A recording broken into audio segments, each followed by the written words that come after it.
জয় শ্রী শ্রী পদ্মাবতী মায়ের জয়, জয় বড় মায়ের জয়। সকলকে শাস্ত্র দর্শন চ্যানেলে স্বাগত জানাই।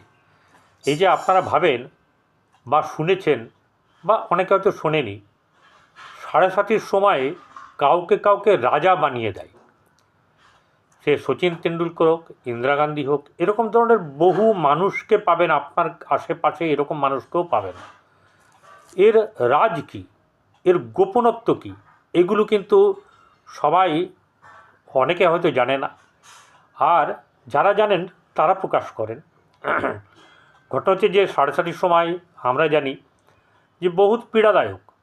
হ্যাঁ, অবশ্যই করে পীড়াদায়ক। শনি শিক্ষক হিসাবে তখন সঙ্গে থাকেন। কোনটা ভুল, কে তোমার ঠিক, কোন কাজটা ঠিক, কার সঙ্গে সম্পর্ক ঠিক, সমস্ত কিছু কিন্তু ধরে ধরে ধরে ধরে শেখায় 7.5 বছর ধরে। এই ব্যাপারটা কম নয়।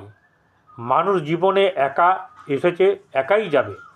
তো শনির দেবের এই ব্যাপারটাকে যে ভালো করে গ্রহণ করতে পারবে, কষ্টসাধ্য হতে পারে, কিন্তু যা শিক্ষা দিয়ে যাবে তা কিন্তু আপনার আগামী 30 বছর, মানে বলা চলে 30 বছরের জায়গায় ধরে নিন 7.5 বছর যদি চলে যায়, আমি ধরলাম 22.5 বছর, সেই 22.5 বছর কিন্তু আপনার ভালো যাওয়ার সম্ভাবনা থাকবে।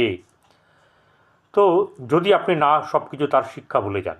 এইবারে ঘটনা হচ্ছে যে আসল কথায় আসি, যে এক একজন কী করে বহু উচ্চতে উঠে যায়, সম্মান পায়, পদ পায়, অর্থ পায়, যশ পায়, আপনার নানা রকম ধরনের সুযোগ সুবিধা পায়। কেন কেন কেন হচ্ছে গিয়ে একটি মাত্র বলবো যে সেটি হচ্ছে যে শনিদেবের কাক হচ্ছে তার প্রধান বাহন হলেও শনিদেবের আরও 9টি বাহন আছে। এই বাহনের মধ্যে যখন রাজহাঁসে চড়ে তিনি যখন কোনো কারোর কুণ্ডলিতে প্রবেশ করেন বা দৃষ্টি দেন বা আশীর্বাদ করেন, তখন সেই মানে রাশি জাতক জাতিকাদের যে নামই হোক আর যে বর্ণেরই হোক, তাকে কিন্তু রাজা করে দেন। তার কোনো কিছু বাকি রাখেন না, তার সুখ সম্পদ বৈভব, হ্যাঁ, যশ প্রাপ্তি খ্যাতি সমস্ত দিকে আপনার উন্নতি করে। এরকম একটা মানে ভিডিও আপনাদের সামনে তুলে ধরলাম।